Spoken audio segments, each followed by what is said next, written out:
আসিয়া প্রথমে আমরা থার্ড পজিশনের লোক আসি করবো, আসলে পুরস্কার নিব। এটা আছে মামু করে গেল না, প্রথমে আমরা থার্ড পজিশনের লোক এবার ইয়া করছি পবিত্রকে, সব দিক দিয়ে বিবেচনা করি তাকেই মনে হয়েছে, তার ছুটি মাত্র একদিন এবং সেটা পরীক্ষার কারণে সেল যা করছে বলছে গত মাসের চেয়ে অনেক সেল করছে। পবিত্র আসিয়া আমাদের কাছে পুরস্কারটা নেয়।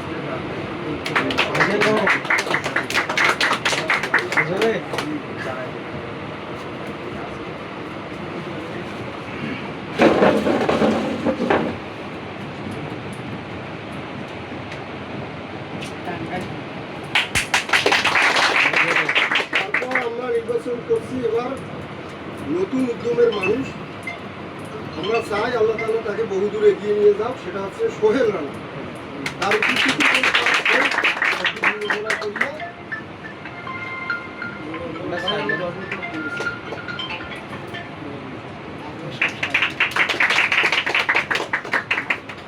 এরপর গতানুগতিক নিয়ম অনুযায়ী প্রত্যেকবারেই পুরস্কার পাওয়া মান্ধাতার আমল থেকে আজকে পর্যন্ত আমি মনে করি সারা জীবন সে পুরস্কার পাবো, সেটা হচ্ছে চন্দন। তার একটি দিনের মধ্যে একদিন অনুপস্থিতি নেই, সেল সবার উপরে সে সবাইকে ভালোভাবে চালাচ্ছে। ধন্যবাদ চন্দন।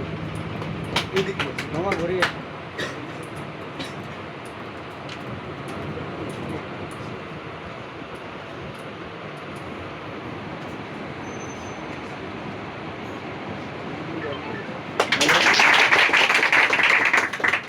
যাই হোক, ক্যামেরাটা আমার দিকে দেখাও। আমরা আবারও কালকে বলছি যে আমরা মিলেমিশে কাজ করব। এটা আমার দেওয়া আছে যাতে তোমরা প্রেরণা পাও। পুরস্কারের মূল্য কিন্তু একেবারেই কম, মূল্য দিয়ে পুরস্কার কখনো বিচার করা হয় না। কেন বিচার করা হয় এই উদাহরণটা আমি দিই। অনেকেই A+ পায়, কোনো চাকরি পায় না, ঘুরি বেড়ে। আবার অনেকে 2 পয়েন্ট 3 পয়েন্ট 4 পয়েন্ট পায়, 1 পয়েন্ট পায়, তারাও সরকারি চাকরি করে।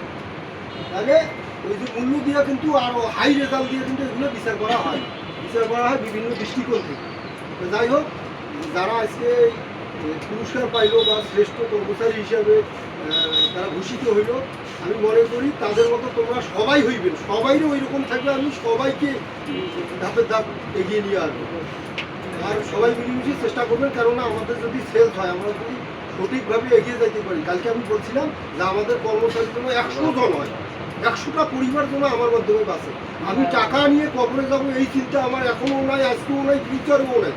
টাকার প্রতি আমার ওইভাবে লোভ নাই। যারা আমার সাথে প্রত্যক্ষভাবে থাকে চন্দন আছে যে টাকার প্রতি আমার খুব লোভ, চুরি চারটা হ্যান ত্যান বিক্রি করবো, কলম চারা দেবো, বিদেশ চারা, এটা আমি কখনোই করবো না। আমরা একুরেট জাত দেবো দেশবাসীকে, যারা প্রবাসী আছে তাদেরকে আমরা একুরেট জাতটা দেওয়ার চেষ্টা করবো, যদি সঠিক দাম পাই। আমার কথাটা বুঝি যান, কোনো ব্যক্তি যদি সঠিক দাম দেয় তাকে অবশ্যই সঠিক চারা দিবে। সঠিক চারা যদি না থাকে প্রয়োজনে 2 দিন অপেক্ষা করতে বলবে, সঠিক চারা আসার পর আমরা তাকে সঠিক চারা দেবো। সর্বশেষ কথা যেটা আছে যে অবশ্যই আমাদের মধ্যে বন্ধন থাকবে, এবং আমি যাকে দায়িত্ব দেবো তাকে অবশ্যই গুরুত্ব দেবেন। চারা তোলার ক্ষেত্রে, চারা দেওয়ার ক্ষেত্রে, বা কোনো একটা কাস্টমারের সাথে কথা বলতেছে, আমি তো নাই, চন্দন অভিজ্ঞতা ভালো আছে, পবিত্র অভিজ্ঞতা ভালো আছে, প্রিয়র আছে, এদের কাছে পরামর্শ নেবেন যারা নতুন আছে, তাই না? এটাই তো ভালো। তারপর আমার বন্ধু, কালকে তো বলছি যে দীর্ঘদিন আমরা একসাথে ছিলাম, একে মূল্যায়ন করবেন। আমার জায়গায় কিন্তু একবার পুরো জায়গা। আর একটা বিষয় আমরা অলরেডি চিন্তা করছি, সেটা হচ্ছে যে আমরা ওই যে নেম ফলক তৈরি করবো, তার কি পদে আছে আমাদের যে আমরা চাকরি করেছি, এটা থেকে আমাদের সেলস আরও বাড়বে, মানুষ এটাকে আসলে ব্র্যান্ড মনে করবে। নাম থেকে কবে জয়েন করছি, কী না কী অবস্থা, সুন্দর করে নাম থাকবে। এই জন্য এই নামের লিস্টে কিন্তু শুধু নাম দেওয়ার নিয়ম নাই, এখানে পুরো নামটা লেখা নাকি। এই জন্য প্রত্যেক জনে সবার আইডি কার্ডের ফটোকপি কালকে চন্দনকে জমা দেবে। চন্দন মানে আইডি কার্ডের ফটোকপিটা যাবে, আমরা ওখান থেকে নামটা লিখব। কারণ ওখানে কিন্তু আমি শুধু রিসবি লাগবো, এটা কিন্তু নিয়ম নেই। আমি তো পড়াশোনা করে এসেছি, আমি তো জানি। এই জন্য আইডি কার্ডের একটা ফটোকপি একে জমা দেবো, ওখান থেকে আমরা নামটা সুন্দর করি লিখিয়ে আগামী 1 সপ্তাহের মধ্যে আমরা বিভিন্ন জায়গায় ঝুড়ি দেবো, ওটা আমার ভিডিওতে থাকবে। আবার যারা মনে করেন একটা কাস্টমার দেখাইছেন যে ভাই আমি ভুয়া না, এই যে দেখেন আমাদের এই ব্যাপারটা দেখেন, ওইটা দেখলেও কিন্তু অনেকটা বিশ্বাস করবে।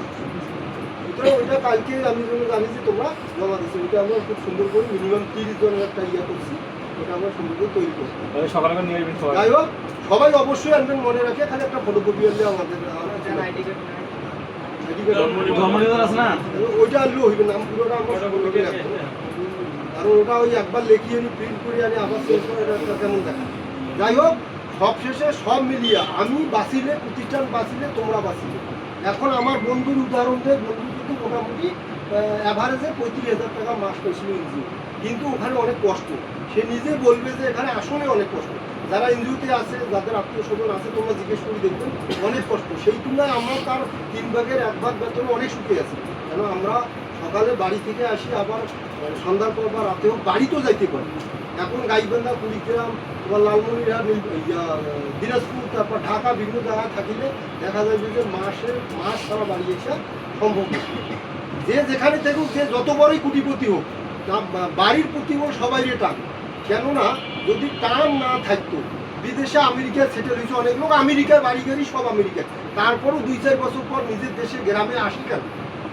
অবশ্যই গ্রামের প্রতি বা নিজের বাড়ির প্রতি একটা টান আছে। সুতরাং আল্লাহ তালার কাছে হাজার শুকরিয়া। আল্লাহ তালার অশেষ মেহেরবানিতে আমরা একটা কর্মসংস্থানের জায়গা তৈরি করছি। তোমরা সবাই দোয়া করবে, প্রবাসী ভাই এবং দেশবাসীর কাছে আমরা দোয়া প্রার্থী, তারা আমাদের প্রতিষ্ঠানের জন্য দোয়া করবে, যাতে এই প্রতিষ্ঠান একসময় একটা আন্তর্জাতিক পর্যায়ে স্থান পায় এবং অনেক লোকের একটা কর্মসংস্থানের ব্যবস্থা হয়। এই বলে শেষ করলাম। ধন্যবাদ সবাইকে। আসসালামু আলাইকুম।